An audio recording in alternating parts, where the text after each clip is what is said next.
कथेचे नाव सुख. एक श्रीमंत सावकार होते. अलोट संपत्ती होती. पुढील 7 पिढ्या जरी बसून खाल्ल्या तरी संपणार नाही एवढी संपत्ती मिळवली होती. तरी पण हा श्रीमंत सुखी नव्हता. मनात काहीतरी विवंचना होती. त्यामुळे रात्रभर झोप यायची नाही. त्यामुळे खऱ्या सुखाला तो वंचित झाला होता.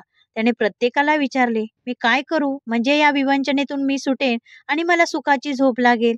त्याला कोणीतरी सांगितले, तू संतांना शरण जा, म्हणजे संतच तुला यातून सोडवतील. श्रीमंत संतांच्या शोधार्थ निघाला. एका वाटेत एका झाडाखाली एक साधू महाराज बसले होते. त्यांना नमस्कार करून श्रीमंत म्हणाला, महाराज, मला काहीही कमी नाही. पुढील 7 पिढ्या बसून खातील एवढं मिळवलं आहे, तरी मी सुखी नाही. एक विवंचना मला झोप येऊ देत नाही, त्यामुळे मी सुखी नाही. साधू महाराज म्हणाले, आधी विवंचना काय आहे ते सांग, म्हणजे यातून कसे सुटायचे ते सांगतो. श्रीमंत म्हणाला, महाराज, तसं म्हणाल तर मला काहीही विवंचना नाही. पण एक विवंचना आहे, ती म्हणजे माझ्या 8व्या पिढीचे काय होईल. कारण 7 पिढ्या कमवून ठेवले आहे. चिंता आहे ती 8व्या पिढीची. साधू महाराज हसले आणि म्हणाले, काळजी करू नकोस, मी तुला यातून सोडवतो. साधूंनी त्याला 1 किलोभर तांदळाची पिशवी दिली आणि सांगितले की त्या डोंगरावर एक म्हातारी एका झोपडीत राहते. तिला हे तांदूळ देऊन ये, म्हणजे मी तुला त्याच्या विवंचनेतून मुक्त करतो. तांदूळ घेऊन श्रीमंत म्हातारीच्या झोपडीत आला, ज्या झोपडीला दार सुद्धा नव्हते. ती भगवंताच्या भजनात दंग होती. तिची भावसमाधी लागली होती. श्रीमंताच्या पायाच्या आवाजाने आजीची भावसमाधी भंग पावली.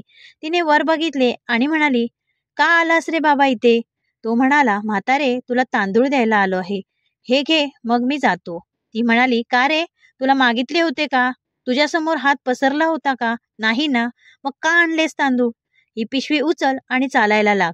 तो म्हणाला, मला त्या झाडाखाली बसलेल्या साधूने पाठवले आहे, म्हणून मी आलोय. ती म्हणाली, त्या साधूला जाऊन सांग की अजून 2 दिवस पुरतील एवढे तांदूळ माझ्या झोपडीत आहेत.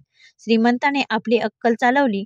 तो म्हणाला, म्हातारे, 3ऱ्या दिवशीला होतील, राहू दे. ती म्हणाली, चिंता तुलाही नको आणि त्या साधूलाही नको. त्याला सांग, माझ्या 3ऱ्या दिवसाच्या तांदळाची चिंता मी ज्याच्यावर सर्वस्वाचा भार टाकून या निर्जन स्थळी भजन करत बसले आहे त्याला आहे. हे ऐकून श्रीमंत पिशवी घेऊन परत आला आणि साधूसमोर पिशवी ठेवून निघाला. साधूने त्याला हाक मारली, अरे, विवंचना घेऊन आला होतास ना, मी तुला त्यातून सोडवणार आहे. श्रीमंत खाली मान घालून म्हणाला, महाराज, मला उत्तर मिळाले. 3ऱ्या दिवसाच्या तांदळाची चिंता न करणारी म्हातारी जेवढी सुखी आहे, तेवढा मी महामूर्ख दुःखी आहे. या कथेचा आशय हा आहे की सुख कशात आहे हेच आम्हाला कळत नाही, तर सुख समाधानात आहे आणि हे समाधान बाजारात विकत मिळत नाही. ते भगवंताच्या भजनानेच मिळते. तात्पर्य, भोजनात सुख नसून भजनात सुख आहे.